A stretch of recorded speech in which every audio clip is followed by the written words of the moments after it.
कौन से रामचंद्र जी? प्रेमाचंद महाराज पे टिप्पणी की है। प्रेमाचंद महाराज पे हम किसी रामचंद्र जी को जानते नहीं हैं, इसलिए हम उनको कैसे उस पर टिप्पणी करें।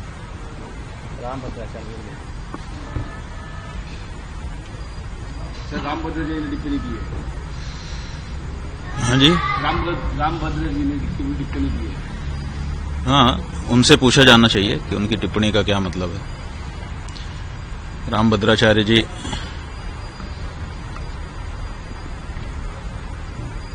सबकी निंदा करते हैं। पूरी के शंकराचार्य के बारे में कहा है कि रामचरितमानस में तुलसीदास जी ने जिस तुलसी पीठ पर वो बैठे हैं, उसी तुलसीदास जी महाराज ने रामचरितमानस में लिखा है, सब कर निंदा जे नर करहीं, ते चमगादड़ होई अवतरहीं। तो सबकी निंदा करने से चमगादड़ की योनि में जाना पड़ता है, ये बात तुलसीदास जी महाराज कह रहे हैं। और उन्हीं तुलसी जी के नाम पे पीठ बना करके बैठे हुए रामभद्राचार्य जी सबकी निंदा कर रहे हैं। क्या उन्होंने ये चौपाई पढ़ी नहीं है, या फिर उस चौपाई के कुछ और अर्थ उन्होंने समझ लिए हैं? ये तो उनसे चर्चा करने पर ही पता चलेगा। रामभद्र जी ने कहा है कि उन्हें 1 लाख क्या कहते हैं शोक लोग आते हैं, तो क्या कहेंगे आप? ऐसा है कि दावा किया है उन्होंने कि हमको कभी कहा है कि 1 लाख पन्ने याद हैं पृष्ठ, और कभी कहा है कि 1.5 लाख पन्ने याद हैं पृष्ठ। तो अब 1 लाख पृष्ठ याद हैं कि 1.5 लाख पृष्ठ याद हैं, इसकी कोई परीक्षा तो हुई नहीं है। दावा उन्होंने जरूर किया है। उन्होंने 3 दावे, वैसे तो अनेक दावे किए हैं, लेकिन 3 प्रमुख दावे हैं। एक उनका दावा है कि मुझे 1.5 लाख पृष्ठ याद है, कंठस्थ है। दूसरा उनका दावा है कि हमको 23 भाषाएं आती हैं। और तीसरा उनका दावा है कि मैंने राम जन्मभूमि में जो गवाही दी उसके कारण फैसला हो गया। लेकिन इन तीनों दावों की पुष्टि अभी नहीं हुई है, क्योंकि 1.5 लाख पृष्ठ उनके कंठ में हैं, कभी परीक्षा तो हुई ही नहीं है, तो बिना परीक्षा के दावा ही है। इसलिए हम चाहेंगे कि 1.5 लाख पृष्ठ कौन कौन से हैं उनको निकाल के एक जगह पे रखें और फिर लोगों को आमंत्रित कर दें कि आइए, जिसको किसी भी प्रश्न से पूछना हो हमसे पूछिए, हमको सब कंठस्थ है। 150 पृष्ठों से 1.5 लाख पृष्ठ याद हैं, तो कम से कम 150 पृष्ठ एक बार पूछ लिए जाएं, कोई भी पृष्ठ, और उसके बाद अगर वो सब सुना देते हैं तो सब लोग जय जयकार करेंगे, हम लोग भी जय जयकार करेंगे, है ना। ये विश्व के लिए बड़ा अचंभा होगा कि हमारा एक संत 1.5 लाख पृष्ठ कंठस्थ करके बैठा है। तो हम चाहेंगे कि अब ये मौका आ गया है कि वो 1.5 लाख पृष्ठ कौन कौन से हैं छांट दें और उनको एक मेज पर सजा दिया जाए और फिर लोगों को बुला लें। 150 पृष्ठ केवल पूछे जाएंगे। अगर 150 पृष्ठ कंठस्थ उनको हो गए उनमें से, तो हम लोग मान लेंगे कि सब कंठस्थ हैं। वो कहते हैं कि 23 भाषा हमको आती है। अभी तक उनका कोई भी वीडियो YouTube पर खोजने से हिंदी के अलावा दूसरी भाषा में मिलता नहीं है। तो अगर 23 भाषा आती होती तो 23 भाषा में उनका कोई न कोई प्रवचन होता कहीं न कहीं। तो 23 भाषा कौन कौन सी है उसकी सूची वो बता दें। तो 23 उन भाषाओं के जो विद्वान हैं उनको हम लोग भेजेंगे। 40-40 मिनट का एक संवाद उसी भाषा के विद्वान के साथ उनका हो जाए। जय जयकार कौन नहीं करेगा, सब करेंगे। और तीसरी बात यह है कि वो कहते हैं कि राम जन्मभूमि में हमारे कारण फैसला आ गया, हम ही हैं। तो वहां के वकीलों ने तो इसके विरुद्ध बताया है, वहां के जज ने तो इसके विरुद्ध बताया है, इसलिए इसमें भी शंका हो गई है। इसलिए इस बारे में भी प्रमाण उनको सामने रख देना चाहिए और ये कहना चाहिए कि जो वकील और जो जज कह रहे हैं वो गलत है। लेकिन ये नहीं उन्होंने कहा है। जो उनको गलत बता रहे हैं उनको उन्होंने गलत नहीं कहा है, प्रेमानंद जी को गलत कह रहे हैं। और प्रेमानंद जी क्यों गलत हैं? क्योंकि वो संस्कृत नहीं बोलते हैं। तुलसीदास जी जिनकी पीठ पर आप स्वयं बैठे हुए हो, उन्होंने भी तो अवधी भाषा में रामचरितमानस लिख दिया। संस्कृत में क्यों नहीं लिखा उन्होंने? क्या संस्कृत बोलना ही विद्वत्ता होती है? क्या गोस्वामी तुलसीदास जी विद्वान नहीं थे कि वो अवधी भाषा में महाकाव्य की रचना कर रहे थे, अवधी भाषा में राम जी के गुणगान कर रहे थे?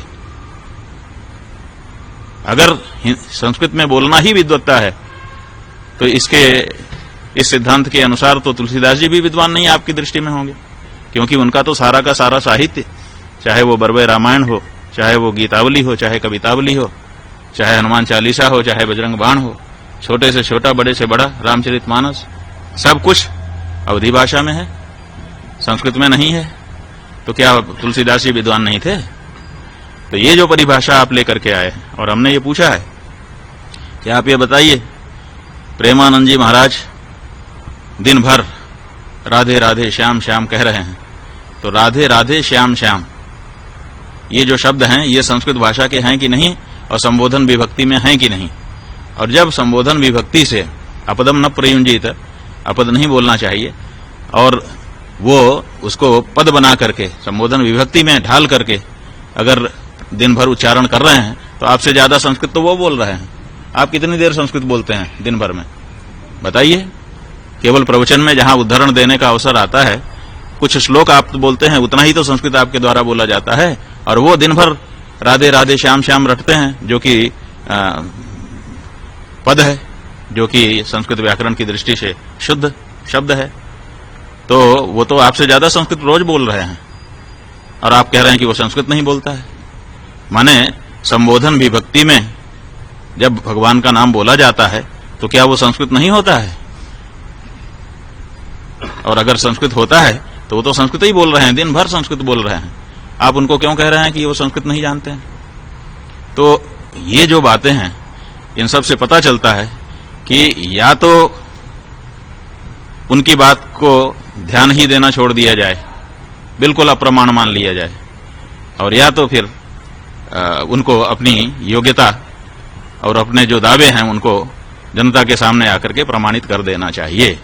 हम कहना चाहेंगे, वो पुरी के शंकराचार्य जी को कहते हैं कि वो संस्कृत नहीं बोलते हैं। संस्कृत नहीं बोलते, कोई इच्छा से बोलता है? भाषा जो है वो विवक्षाधीन होती है।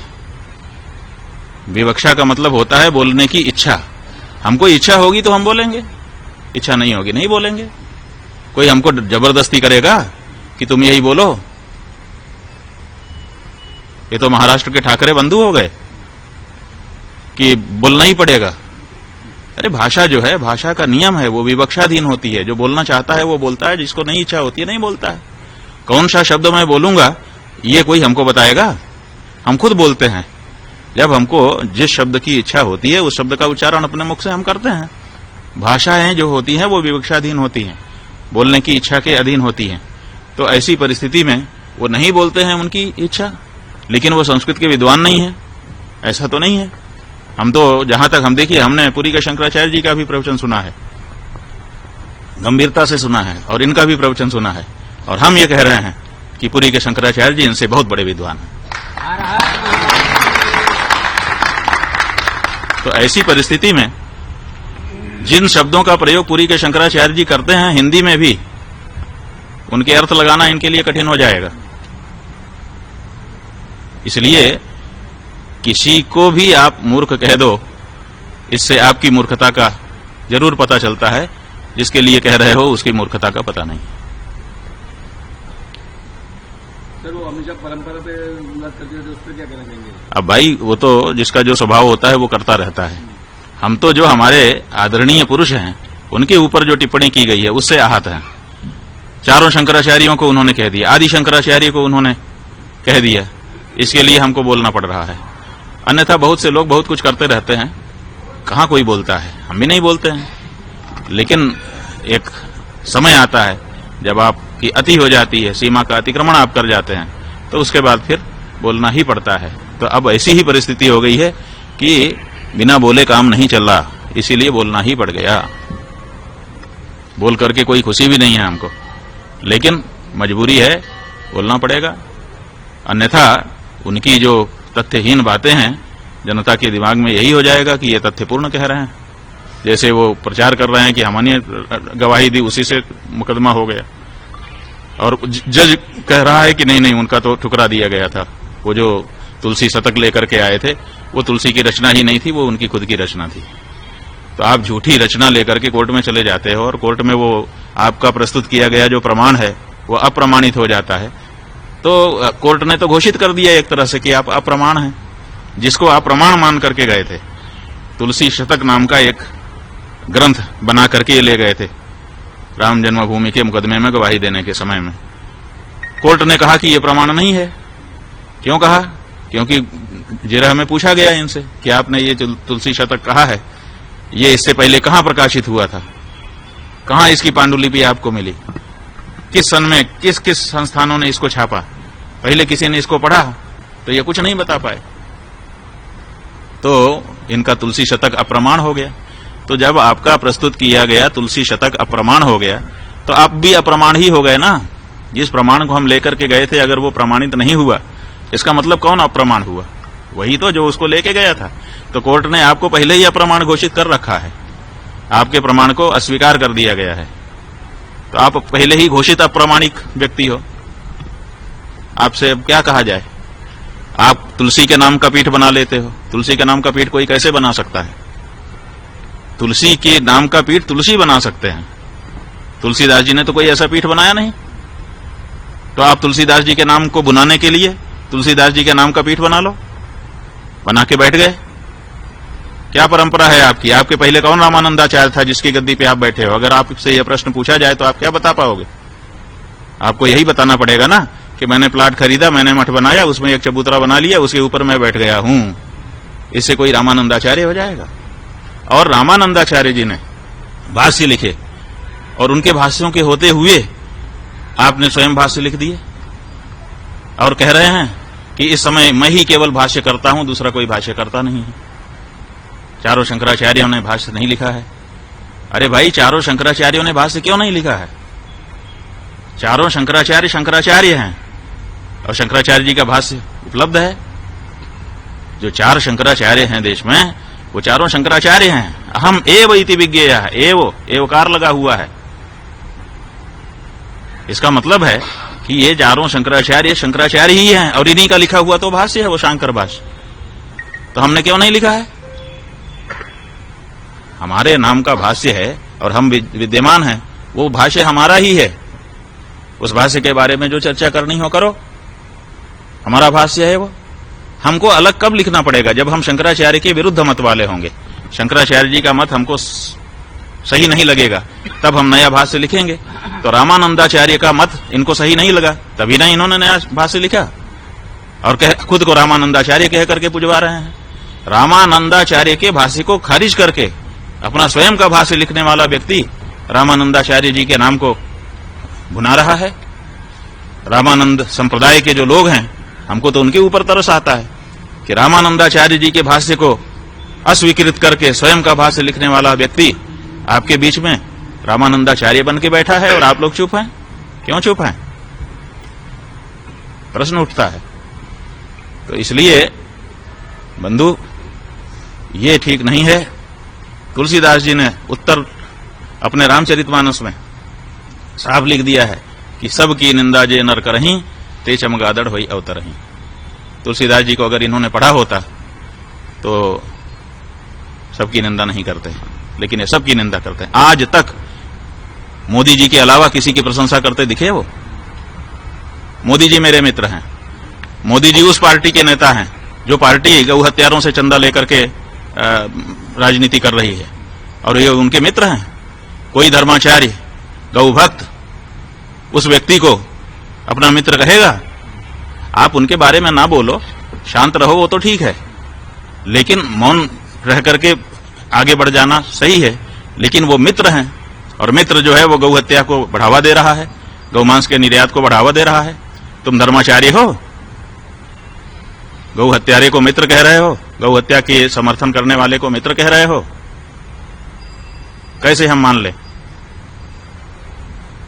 आपको धर्माचार्य? आप कहते हैं मैंने शास्त्र पढ़ लिए, शास्त्र में लिखा हुआ है कि जो विकलांग होता है उसको सन्यास का अधिकार नहीं है। उसके बाद भी आप दंड लेकर के सन्यासी बन करके घूम रहे हो लोगों के सामने। क्या वो पंक्ति आपकी दृष्टि में कभी नहीं आई? अंग विकलः। आपको अगर शास्त्र पढ़े होते आप कहते हैं सर्वस्य लोचनम शास्त्रम, बिल्कुल सही है। यस्य नास्त्यंध एव सह आप इस पंक्ति का उद्धरण देते हो अपने वक्तव्य में कि जिसके पास शास्त्र रूपी आंख नहीं है वो अंधा ही है, तो ठीक है, आपके पास ये भौतिक आंख नहीं है, उसके लिए हम कुछ नहीं कहते हैं, वो तो उसके लिए कुछ नहीं कहा जा सकता, उसके लिए आपका हम कोई असम्मान नहीं कर रहे हैं। लेकिन आप ये दावा करते हो कि मेरे पास शास्त्र रूपी आंखें हैं, तो शास्त्र रूपी आंखें हैं तो शास्त्र रूपी आंख ने तो बताया है कि जो अंग विकल हो उसको संन्यास नहीं धारण करना चाहिए, तो आपने कैसे धारण कर लिया है? शास्त्र विरुद्ध कैसे आप सन्यासी बन के घूम रहे हो? बताओ। आप तुलसीदास जी के विरुद्ध हो, आप रामानंदाचार्य जी के विरुद्ध हो, आप शास्त्र के उपनिषद के विरुद्ध हो, और आप उस पार्टी के नेता के पूरी तरह से पक्ष में हो, उसके लिए कभी आलोचना का शब्द आपके श्री मुख से अभी तक भूल से भी निकला नहीं है। पूरे सब आचार्य, सब भक्त, सब जो है सज्जन पुरुष आपकी दृष्टि में निंदा के पात्र हैं, और वो बड़ा संस्कृतज्ञ है ना, वो तो आपसे संस्कृत में ही बात करता होगा, इसीलिए तो आप बहुत गदगद हैं मुझसे। वो कौन सी संस्कृत है जिसके कारण वो आपका सम्माननीय है और बाकी सब निंदा के पात्र हैं आपके लिए? तो इसलिए ये जो व्यक्ति है ये पूरी तरह से अशास्त्रीय कार्य करता हुआ केवल राजनीतिक साठगांठ से बड़े बड़े पुरस्कार लेकर के अपने आप को और अपने मुंह से अपनी प्रशंसा करता है। तुलसीदास जी, जिनको सारा संसार विद्वान मानता है, वो कहते हैं कि सत्य कहूं लिखी कागज कोरे, कभी तो विवेक एक नहीं मोरे। कोरे कागज पे लिख के कहता हूं कि मुझे कविता विविता करना आता नहीं है, मैं विद्वान नहीं हूं। वो विद्वान, अपने मुख से थोड़े अपनी प्रशंसा की जाती है। विद्यमान रन पाई रिपु कायर कतहि प्रताप। जो कायर होता है वो अपनी प्रशंसा अपने मुख से करता है। अपने मुख से अपनी करनी बार अनेक भांति बहुबरनी। अपने मुंह से अपनी प्रशंसा नहीं होती रामानंदाचार्य जी, जब दूसरे प्रशंसा आपकी करें तब आपकी प्रशंसा होती है। इसलिए हम तो केवल देखो भैया, ज्यादा नहीं कहना चाहते, बहुत दिन से लोग कहते रहते थे, बार बार दिखाते रहते थे इनके वक्तव्य, हम लोग कुछ नहीं बोलते थे। क्यों नहीं बोलते थे? क्योंकि विधर्मियों को यह कहने का मौका मिलता है कि देखो आचार्य लोग आपस में लड़ रहे हैं, तो ऐसा मौका हम क्यों दें, इसीलिए नहीं बोलते थे। लेकिन अब बिना बोले नहीं रहा जा रहा है, क्योंकि अब आप आदि शंकराचार्य को बोल रहे हो, अब आप चारों पीठों के शंकराचार्यों को बोल रहे हो, आप जो है भक्त हृदय प्रेमानंद जी उनको बोल रहे हो, और इसी तरह से जाने किसको किसको बोल रहे हो, किसी को आप छोड़ ही नहीं रहे हो। तो ऐसी परिस्थिति में जनता को जानकारी रहे इसके लिए बोल रहे हैं। आलोचना की दृष्टि से अभी भी हम नहीं बोल रहे हैं, और अभी भी हम कह रहे हैं कि उनके पास मौका है। उनके 1000 दावों में से 3 दावे निकाल लिए। 23 भाषा का मुझे ज्ञान है, आप 23 भाषा के विद्वानों को हम भेजते हैं आपके पास, आप सूची दीजिए, आप उनसे 20-20 मिनट 40-40 मिनट संवाद करके दिखाइए उन सभी भाषाओं में जिन भाषाओं का आप दावा करते हैं। हम खुद जयकारा लगाएंगे आपकी इस प्रतिभा के लिए। आप कहते हैं कि मुझे 1.5 लाख पृष्ठ याद है, वो 1.5 लाख पृष्ठ निकाल करके सामने रखिए, उसमें से 150 पृष्ठ केवल हम पूछेंगे, और अगर आपने कंठस्थ सुना दिया हम खुद आपका जयकारा करेंगे, और नहीं और राम जन्मभूमि के बारे में हमने बता दिया, झूठा दावा कर रहे हो। अगर ये 3 आप नहीं बताते हो तो फिर आपकी कलई खुल जाएगी। ठीक है, जो दावा कोई करता है, जैसे वो कहते हैं कि आप संस्कृत नहीं जानते, संस्कृत नहीं बोलते, जिस विश्वविद्यालय से उन्होंने आचार्य की डिग्री प्राप्त की है, जहां उन्होंने शोध किया है, उसी विश्वविद्यालय से हमने भी आचार्य की डिग्री प्राप्त की है और हमने भी शोध किया है। ऐसी परिस्थिति में उनकी विद्या ज्यादा है, हमारी विद्या कम है, ये कैसे पता चलता है? जब एक ही डिग्री उनके पास भी है हमारे पास भी है, तो उनकी डिग्री सही, हमारी डिग्री गलत? नहीं, दोनों की डिग्री सही है, वो भी विद्वान है। क्यों? क्योंकि परीक्षा लिखी है उन्होंने, उसकी परीक्षा दी है, परीक्षा देने के बाद प्रतिफल आया है, तब वो डिग्री मिली है। ठीक है, तो उसी तरह से अभी भी तो उनको जो दावे वो कर रहे हैं उसकी परीक्षा देनी चाहिए, इसलिए वो परीक्षा दें। अब हमारा यही कहना है, और नहीं तो ये झूठा बोलना बंद करें। ठीक है? हाँ स्वामी जी, केंद्र सरकार ने संविधान के 130 संशोधन पर जेपीसी का गठन किया है, उसको आप किस तरह देखते हैं? हम तो आप इतनी जल्दी बोल दे रहे हैं, ये बात ही हम नहीं समझ पा रहे हैं कि क्या कहना चाहते हैं आप। केंद्र सरकार ने संविधान के 130 संशोधन पर जेपीसी का गठन किया, उस पर किस तरह देखते हैं? भाई, जेपीसी का गठन करने का तो केंद्र सरकार को अधिकार है। किसी विषय में कोई भी चर्चा करनी है तो उसके लिए पहले संयुक्त संसदीय समिति का गठन किया जाता है। उसमें सब दल के लोग सांसद बैठ करके विचार करते हैं, तो वो अपनी रिपोर्ट देगी, तब आगे बात बढ़ेगी। तो अगर विचार करने के लिए कोई विषय लाया गया है सांसदों के समक्ष, तो उसमें खराबी क्या है? ये अच्छा है, विचार तो होते ही रहना चाहिए, हर विषय पे विचार होना चाहिए। हम तो कहते हैं कि जैसे उन्होंने जेपीसी गठित कर दिया है, ऐसे ही रामभद्राचार्य पे धर्माचार्यों को भी जेपीसी गठित कर देना चाहिए।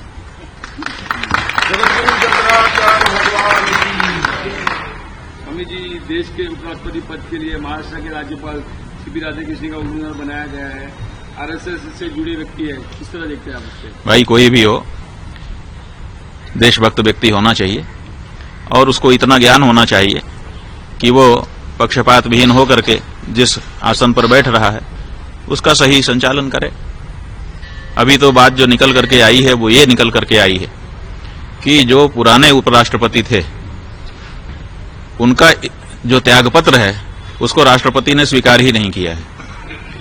अभी जो जानकारी निकल करके आई है सूचना अधिकार में, राष्ट्रपति भवन से पूछा गया था किसी कार्यकर्ता के द्वारा कि कितने बजकर कितने मिनट को किस तारीख को उपराष्ट्रपति त्यागपत्र देने आए, समय मांगा उन्होंने, कौन सा समय उनको दिया गया। तो राष्ट्रपति भवन ने बता दिया है कि इस बात की जानकारी नहीं है। इसका मतलब कि उन्होंने समय मांगा नहीं और आए नहीं और मिले नहीं, तो केवल उन्होंने चिट्ठी जारी की। इसका मतलब वो राष्ट्रपति भवन राष्ट्रपति को अपना त्यागपत्र देने भी आए नहीं। एक बात निकल के आ गई। और दूसरे उन्होंने पूछा है कि कितने बजकर कितने मिनट पर किस तारीख को राष्ट्रपति ने उनका त्यागपत्र स्वीकार किया। तो इसका भी जवाब राष्ट्रपति के भवन से नहीं दिया गया है और केवल गृह मंत्रालय का एक पत्र जारी कर दिया गया है जिसमें यह कहा गया है कि उनका त्यागपत्र स्वीकार कर लिया गया है और वो मुक्त किए गए। इसका मतलब है कि उपराष्ट्रपति राष्ट्रपति के पास गए ही नहीं और उनका त्यागपत्र उन्होंने सीधे दिया ही नहीं और सीधे उनका त्यागपत्र राष्ट्रपति ने स्वीकार ही नहीं किया है। गृह मंत्रालय के द्वारा यह सूचना अभी तक सामने आई है। तो राष्ट्रपति को उनका त्यागपत्र स्वीकार करने का अधिकार है, गृह मंत्रालय को थोड़ा है। तो इस और त्यागपत्र देने के बाद से अभी तक उनकी कोई सूचना नहीं है कि वो कहाँ है और किस हालत में है। आखिर ऐसा क्या उनको रोग हो गया कि वो गायब हो गए हैं। तो अभी तो उन्हीं को खोजने की प्रक्रिया चल रही है।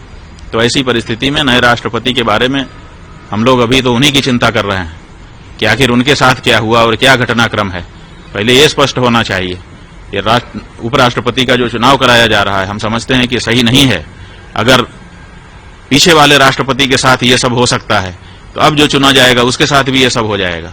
तो इसलिए चुने जाने के लिए अभी अवसर नहीं है। अभी तो पुराने राष्ट्रपति के साथ क्या हुआ, कौन सी ऐसी घटना घटी कि दिन भर वो काम कर रहा हो, शाम को बोल दिया कि मैं बिल्कुल काम करने लायक नहीं हूं और उसके बाद से गायब हो गया। और राष्ट्रपति के यहां से ये स्वीकारोक्ति ही नहीं आ रही है कि हमने इस तारीख को इतने बजे त्यागपत्र स्वीकार कर लिया। तो अभी इसमें पेंच है बंधु, ऐसा हम समझते हैं। स्वामी जी, इंडिया पाकिस्तान का एशिया कप में मैच होना, उस पर क्या कहना चाहेंगे आप? पता नहीं भैया, हम मैच के बारे में ज्यादा नहीं सोचते।